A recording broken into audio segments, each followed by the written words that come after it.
Welcome back to Lakeside Raceway. We're preparing for round number 8 of the Shell Australian Touring Car Championship.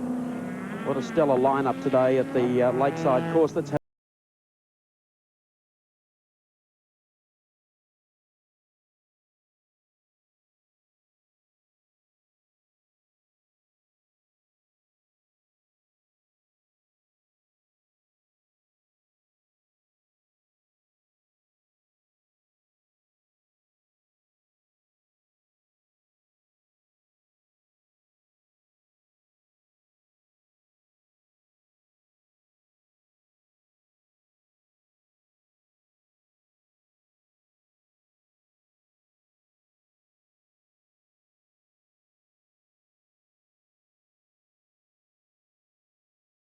Lakeside, or will the Nissans come through with a 1-2? Well, there's your starting lineup. The big surprise, I guess, is the fact that Peter Brock, Neil Crompton, starts on the outside of the front row. It's been a great performance from Peter and the Mobile team. They've got some new Bridgestone tyres this weekend, and it'll be very, very interesting to see whether Brock can match the pace of the Nissans. He's actually a little upset or unhappy at the moment about the position of Mark Scaife's car, I think, judging by the body language. Well, yes, right on the line, not too far off the start of the penultimate round of the Shell Australian Touring Car Championship. The grand final, of course, at Sydney's Oran Park Raceway on the 11th of August. Green flag is up at the tail of the field. It's clear. Watch Scaife get off the line.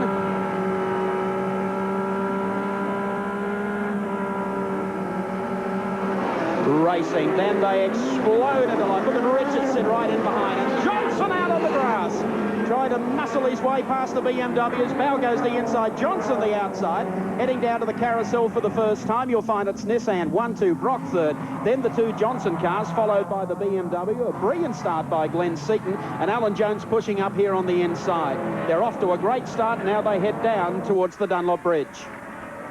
Great start again from the Nissans, as you'd expect. The four-wheel drive of both Mark Scaife and Jim Richards. Explosive off the line. The two Nissans heading off into the distance in terms of the gap back to the rest of the two-wheel drive brigade. Brock's tagging along a little bit, and then we've got this fascinating scrap with the two Shell cars and the BMW splitting them. Good start from Mark Gibbs. There's Alan Grice subbing for Win Percy. Behind him, Colin Bond in the Caltex Century. Well, outside of the leading Nissan pair, I think Dick Johnson and young Seaton probably got the best at the start. They've improved quite markedly off the grid, but no matter what they seem to do, the two Nissans still high ball along in front, running 1-2 at this stage, as they've done throughout so much of the season, with one exception, of course, and that was the win by Tony Longhurst. But can he turn the tables on them again here today? That remains to be seen. Gary, it was interesting in the warm-up this morning, which is always a good indication of the performance of the cars in race trim, with a full load of fuel and appropriate tyre compounding. Scaife was quickest with a 52.78, which was virtually his practice and qualifying pace. Brock was second quickest with a 53.19. Then Jimmy Richards, followed by Tony Longhurst, as we take Mobile Race Cam and watch Peter Brock, the 9-time Bathurst winner, very, very busy at work. Third position. By far the best performance from the Mobile team in 1991. They've had their woes coming to terms with the VN Commodore this year. They've had some problems getting the appropriate setup with the car. They've now got some new tyres. They've got the new spec engine in the car this weekend. Brock's a happy chappy. In terms of handling, Neil, how much more difficult is the Commodore to manhandle around here than the Nissans? Well, the Commodore's probably a little bit heavier to steer. And look at the BMW, it's so nimble. I'll come back to that. Let's concentrate on this battle here, Gary, with the two Sierras and the BMW getting stuck right into it. John Bow. They tested up here about 3 or 4 weeks ago with some new Dunlop tyres with the Shell cars, and they tested very effectively, but they don't seem to have been able to translate the speed this weekend. Bow being attacked at the moment. Look at the BMW. It's such a strong package. Tony Longhurst underneath, using all the road, using the true assets and advantages of the car. It's great under brakes, and as soon as he saw a gap, bang, straight through. And his teammate Alan Jones is going to be right in this battle as well as they come back onto the main straight. Yes, you're right, the Commodore's probably a harder physical package to deal with over the course of 50 minutes. The Nissan's got power steering, the Commodore doesn't have it. Peter's pretty race fit though, he's done plenty of laps in the thing, so it'll be interesting to see how he finishes up at the end of the stint. The real dogfight at the moment going on right here between the Shell team and the B&H BMWs. Fascinating dice between the two Sierras, the Shell Sierras. Glenn Seaton, of course, has moved in to to keep the other bimmer of Alan Jones at bay. In the meantime, Longhurst has started to sprint away from the forward set. He's going after the race leaders. 2 races ago, keep in mind, at Amaroo Park, we saw Tony Longhurst turn in an absolutely brilliant performance to get up and beat the Nissans. Then, of course, at Malala, he was the driver who came from behind, almost to split them in the last lap. The BMWs are running a softer tyre than we saw them run here about 11 or 12 weeks ago. You remember that on that occasion, Longhurst finished about 15-odd seconds behind the race leaders. He was the only other car, with the exception of the Nissans, on the lead lap. But having this softer tyre also means that both Alan and Tony have probably got to be a little bit more mindful of tyre wear and a little bit more cautious with their rubber than they were here last time, whether they could really just give the car plenty of stick. Jones is giving it plenty at the moment. Well, Jones is moving right in on the tail of the Peter Jackson Sierra. He's closed on Dick Johnson and Bow. They've got their own little dice going. Right behind them, Seaton. And see whether he can pull a move down here on the inside as Tony Longhurst did. No, he can't. So the 2 of them bound out of there. Here comes Jones up the outside. There's no room for passing there. Tried to nip and tuck them on the inside on the exit to the turn. Just behind that group, you've got Larry Perkins, who was very quick also this morning in the warm-up, and Alan Grice just in behind him. Now you'll notice Jones again sitting right in the draft here of Glenn Seaton. Loses out in sheer horsepower. Sprinting down here as we take the Dunlop race cam. That shows you the other angle from Dick Johnson's car with Glenn Seaton closing on him through the carousel this time. You notice it's a big improvement from the Dunlop shod shell cars of both Bow and Johnson this time round at Lakeside. It's the second appearance of the cars here this year, because Seaton was clearly the best of the Sierra bunch that time and he finished 4th. This time he's engrossed in this battle with cars 18 and 17. Already the 2 Nissans opening up a gap, and I'll start to give you an idea of where they are relative to this bunch. They're well and truly making their run onto the straight as these guys negotiate Motorcraft Hill. Did you notice who has snuck in between them? It's Alan Jones, car number 20. So he's been able to get by Glenn Seaton. Now moves up on the tail of Dick Johnson. Johnson sprinting in the draft of teammate John Bow at this stage. Notice Grice there, right behind him, starting to close up on the pack. This is where the real race is at the moment, with lots of cars trying to pass and repass. Once again into the carousel. Bow, Johnson, up on the inside of Johnson comes AJ. This is the battle for 5th. Bow 5th, Johnson 6th, Jones 7th, Seaton 8th, then Perkins and Grice. Out front, we've got Scaife from Richards, Brock in 3rd position, and Tony Longhurst having a lonely run as we look at Dunlop race cam, and there goes Alan Jones underneath, and that's the gap that he's been looking for. Well, that was a move that Tony Longhurst perfected about 3 laps ago. Now he's up behind John Bow. See whether Bow can keep him at bay. He'll lose out again from the sprint from this part of the racetrack to the entrance to the carousel. Scaife's opened up 2.3 seconds over his teammate Jim Richards, who'd have a similar gap back to Peter Brock. Brock's really starring in the pack this weekend. He's just left this lot absolutely for dead. Vanished off into the horizon. Tell you what, Jones and the BMW held on pretty well down the straight that time. Lost nothing to the Sierras. This is fascinating. Look at Jones running the high line. They're already coming up. One of the Toyotas. Now see if he can perfect the same move. Straight down the inside of John Bow. The advantage of the Bimmer. Alan's certainly having an inspired day. He's got a couple of friends out here from England with him this weekend that helped him in his Formula One career in the early days. There's Sir Rupert Knight Downs and Gaylord Champion in the pit. They're from the Steering Wheel Club in London, amazingly enough. That one's had me on the edge of my seat. Our race leader still, of course, Mark Scaife. Here's Glenn Seaton and Dick Johnson. Hard at it. Real race going on here from 5th, 6th, 7th, 8th and 9th. Larry Perkins chiming in the number 11 Mobil 1 Commodore. He's moved up to be in close company with Seaton. And the meanest amigo of them all, Alan Grice, subbing for Win Percy this weekend, is also up right on the tail of Larry Perkins. Viewers may be interested in where Win Percy is. He's gone off to England to drive a Jaguar sports car in the Intercontinental Jaguar Challenge. It's occurring at 3 of the Grand Prix events this year, so he's at the British Grand Prix. But he's having a difficult time. He's qualified second last with a dreadful misfire in practice. So Alan Grice has probably got the better end of the deal thus far. Grice sits pretty close to the tail of rival Larry Perkins. Once again, Glenn Seaton out of the draft. Down the outside of Dick Johnson. That was a good move, caught on our Dunlop race cam. They straighten up. They run to the right-hander at the carousel. Been some great dicing between these 4 or 5 cars, passing and repassing as Bow gets away. See whether Perkins can make any inroads here on Dick Johnson. Johnson's hard at work trying to get back past Glenn Seaton, and all the time Grice seems to be closing a little on Perkins. It's been hard work for Dick all season. It's not getting any easier.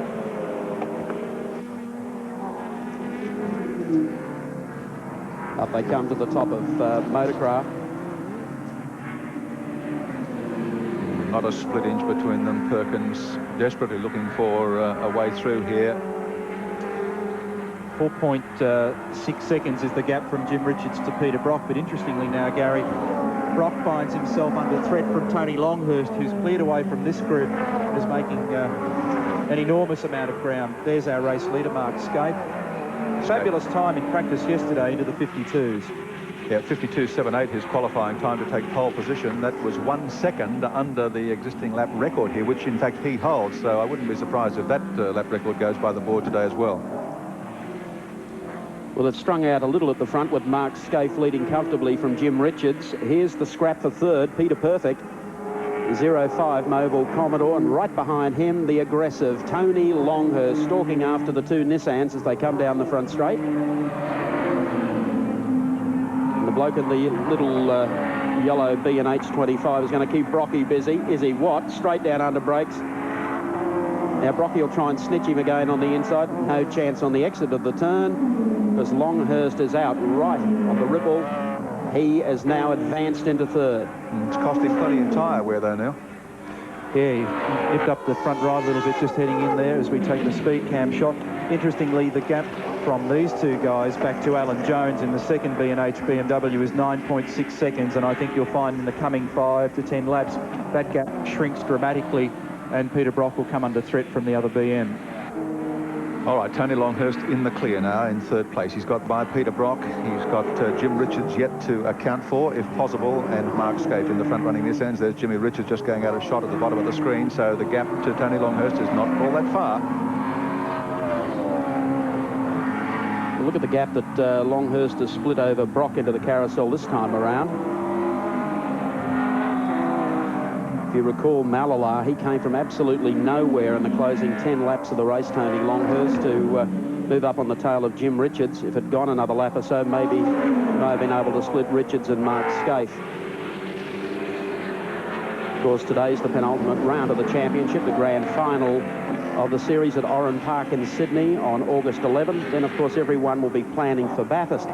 If you think the leading touring car drivers aren't keen to be rolling at the Tooheys 1000 in October, well, race official entries for the October 6 Classic Open today. Among the first confirmed starters, signing on the dotted line, defending champ Alan Grice, ex-Formula 1 champ Alan Jones, the 89 race winner Tony Longhurst that we see on screen, and the #1 Ford man for season 91 so far, Glenn Seaton. The first 4 are confirmed for the Tooheys 1000. Entries opening today, and they were rushed here at Lakeside, so it augurs well for the October 6 Tooheys 1000. Larry Perkins running in the 7th, 8th spot at the present time by Dick Johnson now. So the 17 Shell Sierra sandwiched between the 2 Commodore entries there. Larry Perkins leading that trio. Alan Grice bringing up the rear.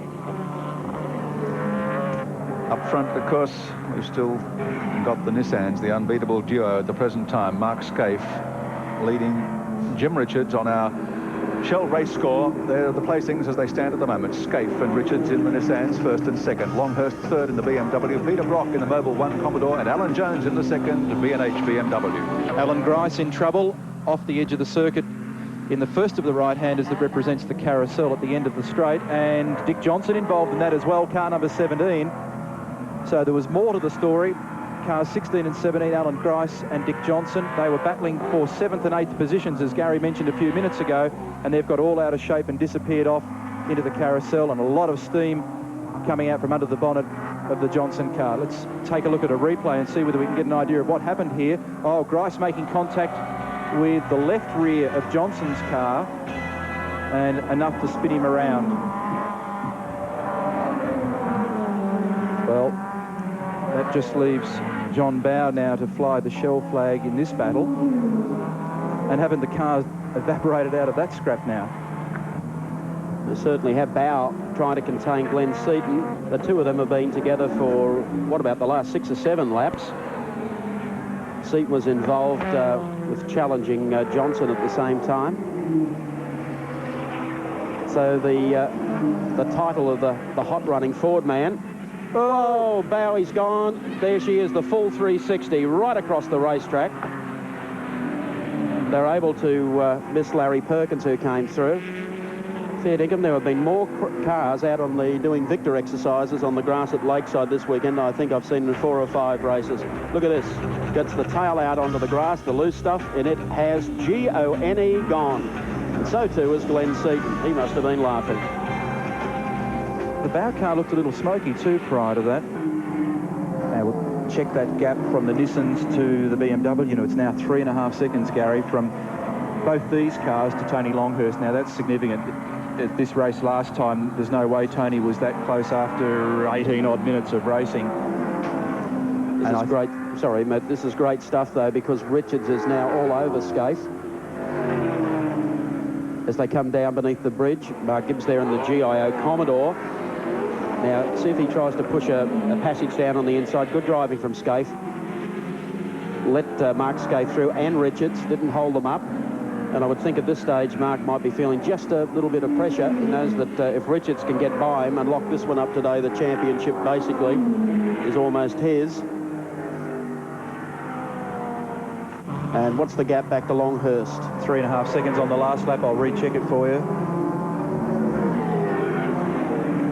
3.09. He's made half a second in the last lap, so that tells the story. The Nissans are out to low 54s, high 53s, and the BMW's still doing 53.5.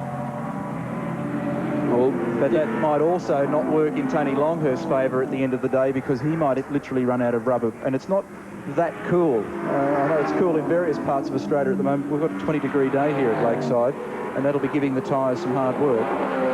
Dick Johnson back into the pits, but I believe has put it behind the wall. Let's go down to our man in the pits, Mark Oslin. What's the latest, Mark?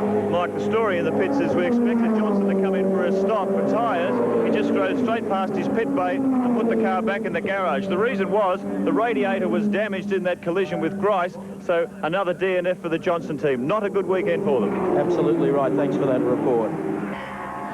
There's AJ at work. Loves thrashing them around Lakeside.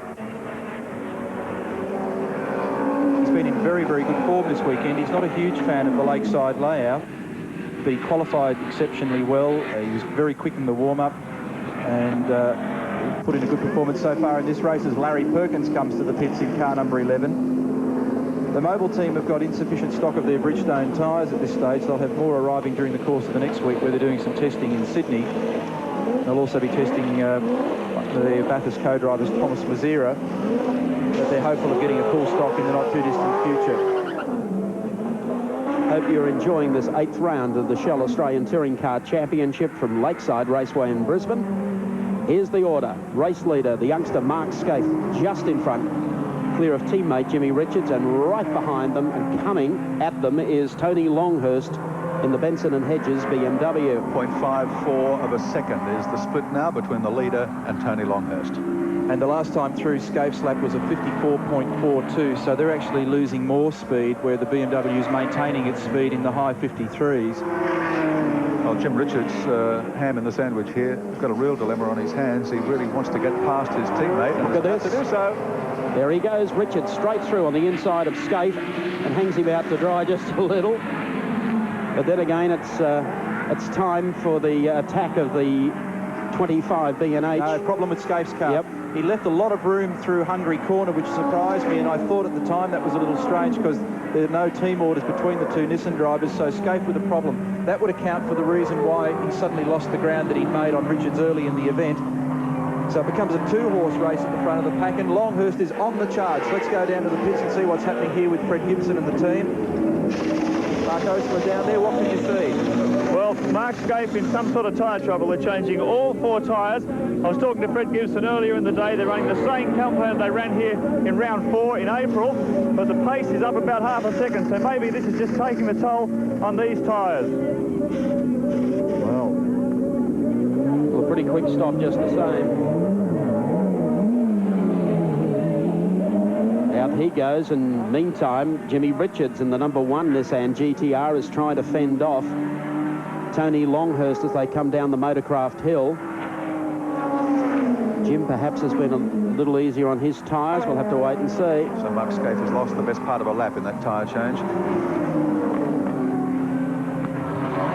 There was a kerfuffle yesterday, which I skillfully managed to avoid.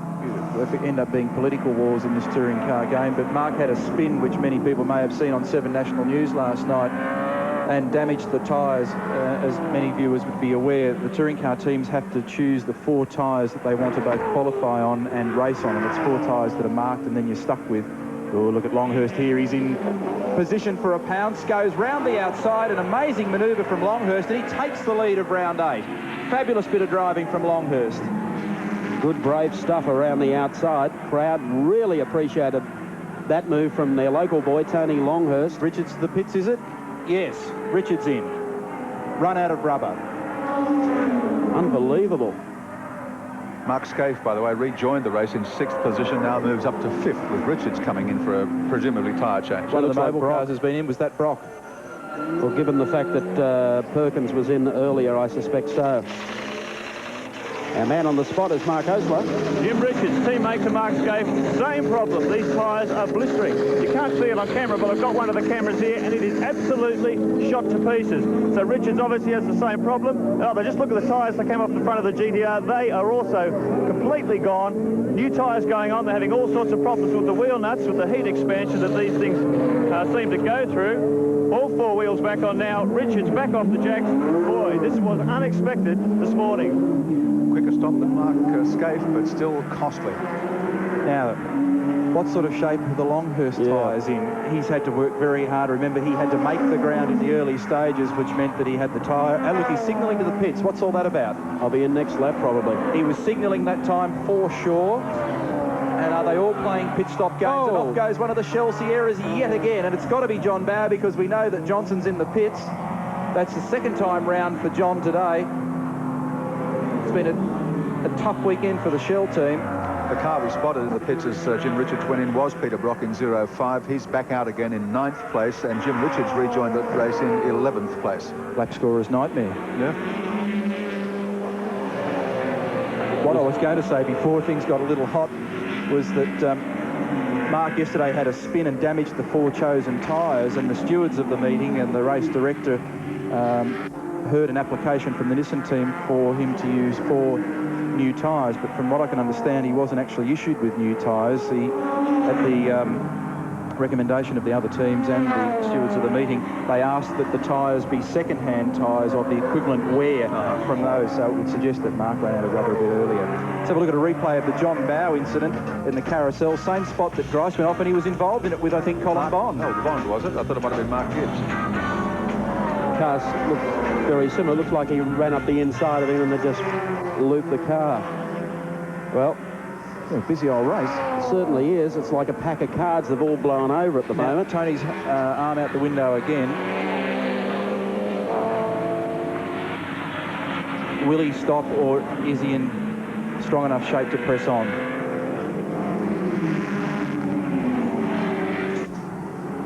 He comes down the hill. He's continuing. Amazingly enough, I was talking to Alan Jones about this the other day. The B&H team don't use radios, and weight's very, very important in a light little car like this, and the radios represent more weight. But every time now that Tony's been by in the last 3 laps, there's been sign language. But he's also giving a hand signal down the back straight. They must have a runner. He spells the first part of the word on the front straight and the second part over the back. Here he comes down beneath the Dunlop Bridge. He's still giving it plenty. Well, he's the right style of driver for this car, isn't he? Pugnacious, aggressive. The little car sticks to the road like glue. It must be hot work in there. Tony's got the drink bottle connected at the moment. He's having a sip. He continues again. So no pit stop for tyres so far for Tony Longhurst, the 25 Benson & Hedges BMW. And who knows, maybe he won't stop. The car might be in fine shape. And he'll be very interested to know what the gap is back to second place. And so would I if I could work it out at the moment. I'll have to get myself organised here. I'd suspect, you know, that it could be Alan Jones. Oh, it is? Yeah. Alan Jones is running second. It's just a question of how far back. All right, well, I haven't been paying enough attention, so it's Jones in second, and I'll get a gap on that for you. Yes, if you haven't been able to keep up with the action, it's because it's been coming thick and fast. John Bowers had 2 spins. He's out of contention. Dick Johnson has had 1 incident. He's off the track altogether and out of the race. The 2 Nissans have both been in for tyre changes, so they've been shuffled back through the pack. Peter Brock has had a tyre change after running up close to the lead early, and he's been shuffled back in the pack as well. And the BMWs are highballing along in front. Okay, they come once again on the start, finishing straight. Time to check out the field on the Shell race score. And here is the order for you. Tony Longhurst, race leader for Team BMW. Jones, the teammate, runs in second. Glenn Seaton in the Peter Jackson Sierra third. Mark Scaife is fourth, and Jim Richards now back to Peter Brock in the 05 Mobile Commodore, starting from the front row today. In the battle initially, softened away from it a bit now. We understand made a pit stop in all the kerfuffle a little earlier, but the car's certainly performing very strongly this weekend. Mobile Race Cam shows the master at work as he comes onto the front straight. Peter Brock, can you hear us? Yeah, sure can. How's it going out there, buddy? Well, it's going pretty well, actually. The car's sort of handling pretty well. As you can see, I can talk while going for that kick and pulling up to about 7.6 in top, which is pretty quick. So I'm pretty happy. Now, you made a stop. You obviously just run out of tyres. Yeah, so I was a bit surprised. The left-hand rear had a blister on it. I felt it. I was probably trying to hang on to Richo and Scaife, and then Tony Longhurst. I was doing a lot of 53-second laps, so they probably paid that back time. You must nevertheless be thrilled with the performance of the car, Peter. Oh, yeah, it's a bit of a jet, this thing, isn't it? Yeah, it's going well. How'd you like to have a drive it? Oh, maybe. No, it's a beautiful thing. It just turns in. I'm nursing a back tyre right now, so I'm just squeezing the power on up to fourth there. Turn it in gently, and I'm just feeding it on. I'm not flat. Now I am. It's taken quite some race meetings to get the whole package together. Are you confident now about this final race at Oran Park and then the endurance races? Yeah, well, at Oran Park, I'll have an additional 30-odd horsepower. I'll have the tyres that are slightly improved on what I have right now, and I'll also have a 6-speed gearbox. So looking pretty good. And you're doing some testing next week in Sydney? Yes, I am. I'm at Eastern Creek all week. Oh, not all week, but for a couple of days, and it's going to be fantastic. All right, good show this weekend. Well done. We'll talk to you later on. Thanks, Peter. Thank you. Here's Jonesy coming down on Brock, straight down the inside, as you'll see. Straight past him. Our mobile race cam showed you that. Almost swear blind that Jonesy was laughing there. He's been able to pull that move a couple of times in the race. So the BMWs continue to reign here at Lakeside in the 8th round of the championship. Tony Longhurst, your race leader, Alan Jones in second. And a very good effort today from Glenn Seaton in the Peter Jackson Sierra, and reaffirming the #1 Ford flag waver for season 91. We go with Nissan Race Cam into the cockpit of Mark Scaife's GTR, and he's got some problem with the rev counter. The car sounds and looks all right, but maybe we'll have a look at his lap time next time through and see what's happening. Got a throttle problem, so he's communicated to his pit. He's got it full on. I think that's the problem. This will be a great result for Ronnie Meacham, Frank Gardner and the boys. With a 1-2 here today at Lakeside. They promised that early in the season when we first visited here in April.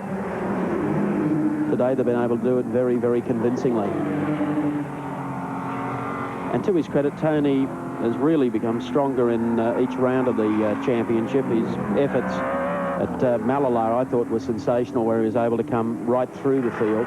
You can hear the in that time. Doesn't sound sweet. yuck. Still putting in a quite... yes, there's the wave from Mark, and Jim goes through. He's still putting in useful lap times given the state of the engine, and Richo just acknowledges Mark's courtesy. That'll be a bit of disappointment for Mark Scaife, who's really been the pace here all week. We take Ivan Pan down the front straight, riding with Mark Scaife in the number 2 Nissan into the left-hander. Jim getting away marginally, closes it up under brakes to the right-hander at the carousel. Mark Scaife runs his Formula Brabham car next weekend at Eastern Creek in the second round of the Australian Drivers' Championship, so he's knocking up plenty of racing kilometres in 91.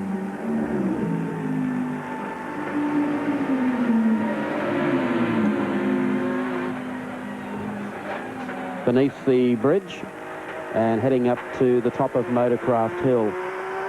Well, it's been a long time coming, I guess, and Frank Gardner will never acknowledge that they're in a good situation, even at this stage of the race. He'd rather wait until the checkered flag came out.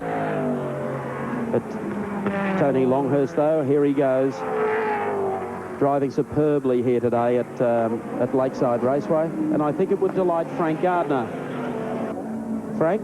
Yes, You haven't Mike. broken into a smile yet, have you? No, Mike. I'm about 10 laps away from that, hopefully. I tell you, that both boys have driven very well today. Yeah, we've got a couple of charges out there. It hasn't been an easy day. I think Freddie Gibson will attest to that. No problem with tyres at all, Frank? Hopefully not. The moment you say that, they come in with a puncher, Mike. Frank Gary Wilkinson, what's the big difference for you between this meeting and the last one here at Lakeside? About 400 test laps. Hard work. Yeah, lots of hard work. You get very lucky then. Well, they say you make your own luck in racing, Frank. I hope it all pans out for you and you come up with that 1-2. Be very nice, yeah. It'd be a real bonus. Thank you very much. We'll see you smile then. Thanks, mate. Thank you, Mike. Deadpan Frank. So just repeating those placings at the moment, how they run on the racetrack. 25, your race leader Longhurst over teammate Alan Jones. Then followed, of course, by Mark Scaife, Jim Richards, and then the number 30, Peter Jackson Sierra of Glen Seaton.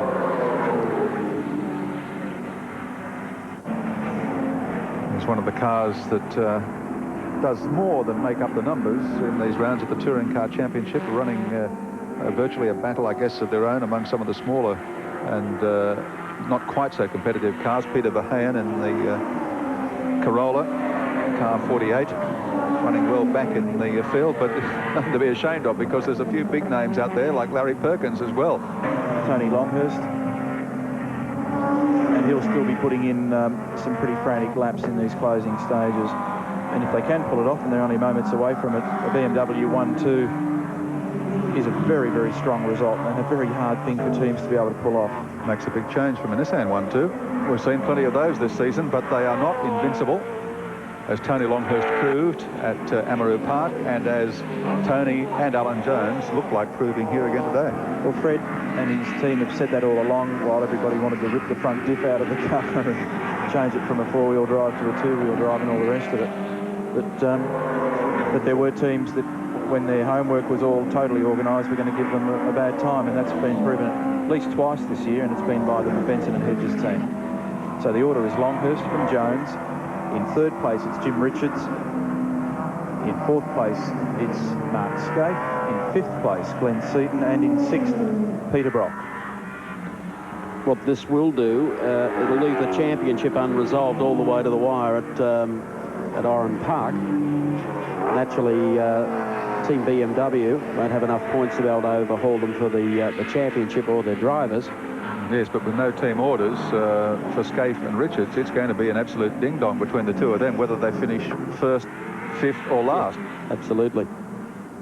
Here's Longhurst onto the start-finishing straight here at Lakeside Raceway, coming up behind Terry Finnegan in the Foodtown Commodore. A great shot of speed as they whip along the front straight.